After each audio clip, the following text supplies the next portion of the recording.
Hi friends.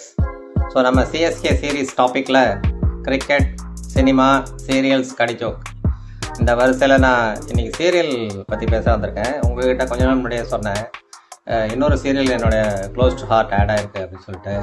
Ayyanar துணை. என்ன அழகுங்க, என்ன அழகான ஒரு பிரதர்ஸ் லவ் காமிச்சிருக்காங்க. அதாவது சினிமாலெலாம் வந்து இந்த முக்கோண காதல் கதை அப்படின்னு எடுப்பாங்க. ஒரு பையன் 2 பொண்ணு லவ் பண்ணுறது, இல்லைனா ஒரு பொண்ணை வந்து 2 பையன் லவ் பண்ணுறது, அந்த மாதிரி காமிப்பாங்க. இந்த சீரியலில் வந்து முக்கோண பிரதர்ஸ் லவ் அப்படின்னு ஒரு லவ் காமிச்சிருக்காங்க. என்னென்னா, Cheran, Chozhan, Pandiyan 3 brothers. Pallavan is also brother, அவர் ஒரு சைடில் வச்சுக்கலாம்.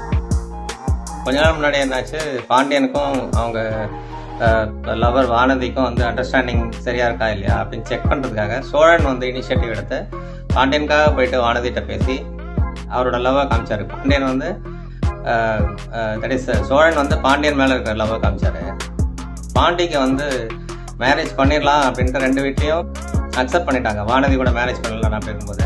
ஆனால் பாண்டியன் வந்து அதை ஹோல்ட் பண்ணிட்டு, இல்லை என் பெரிய அண்ணன் சேரன் வந்து இன்னும் கல்யாணம் ஆகாமல் இருக்கார், ஸோ அவருக்கு ஏதாவது ஒன்று ஆச்சுன்னா தான் நான் பண்ணுவேன் அப்படின்னு சொல்லிட்டு தன்னோட லவ்வை வந்து சேரன் மேலே காமிச்சார். அதாவது சோழன் வந்து பாண்டியன்ட்ட காமிச்சார், பாண்டியன் வந்து சேரன்ட்ட காமிச்சார். சேரன்ட்ட போய், சரி சார் உங்களுக்கு தான் பொண்ணு இருக்குது, நார்த் இந்தியன் பொண்ணு, எல்லாம் ஓகே, நீங்கள் கல்யாணம் பண்ணிக்க அப்படின்னு சொன்னால் சேரன் என்ன சொல்கிறாரு, சோழன் நிலாவும் ஒரு கன்ஃபியூஸ்டு மேரேஜ் நடந்திருக்கும். ஸோ அவங்க வந்து ரிலேஷன்ஷிப் வந்து அவ்வளோ கரெக்டாக இருக்காது, கம்பேட்டபிலிட்டி இல்லாமல் இருக்காங்க. ஸோ அவங்களுக்குள்ள ஒரு அண்டர்ஸ்டாண்டிங் வரட்டும், அதுக்கப்புறம் நான் கல்யாணம் பண்ணிக்கிறேன் அப்படின்ட்டு அவர் சொல்லுவார். ஸோ ஒவ்வொரு பிரதர்ஸும் இன்னொரு பிரதரை பற்றியே திங்க் பண்ணுற மாதிரி ஒரு முக்கோண பிரதர்ஸ் லவ் அது வந்து அருமையாக காமிச்சிருந்தாங்க. ஸோ இப்போ லாஸ்ட் ஒரு 2-3 டேஸாக வந்து எல்லாம் கொஞ்சம் பாசிட்டிவாக போயிட்டுருக்கு. சேரனோட pre wedding photo shoot, shopping அதெல்லாம் காமிச்சிட்ருக்காங்க. ஸோ ப்ரொமோலையும் பார்த்தோம், நிலாட்ட வந்து சேரன் கேட்கறது போது, நான் வந்து போக மாட்டேன், உங்களை சோழனெல்லாம் விட்டுட்டு போக மாட்டேன் அப்படின்னே சோழன் முகத்தில் பல்ப் எரியுது. ஸோ ரொம்ப பாசிட்டிவாக போயிட்டுருக்கு. நார்மலாக ஜென்ரலாக விஜய் டிவி சீரியஸ்லாம் எந்த மேரேஜுமே ஒரு குழப்பம் இல்லாமல் நடக்காது, இல்லை மேரேஜ் ஸ்டாப் ஆகிற மாதிரி காமிப்பாங்க. தயவு செஞ்சு டேரக்டர் சார் இதில் சேரன் அண்ணாவோட மேரேஜ் மட்டும் நிறுத்துறாதீங்க. ஸோ சேரன் அண்ணா கிட்டத்தட்ட என்னுடைய பெரிய அண்ணா மாதிரி, ஏன்னா எனக்கும் என் பெரிய அண்ணாக்கும் அந்த ஏஜ் டிஃப்ரென்ஸ் தான்.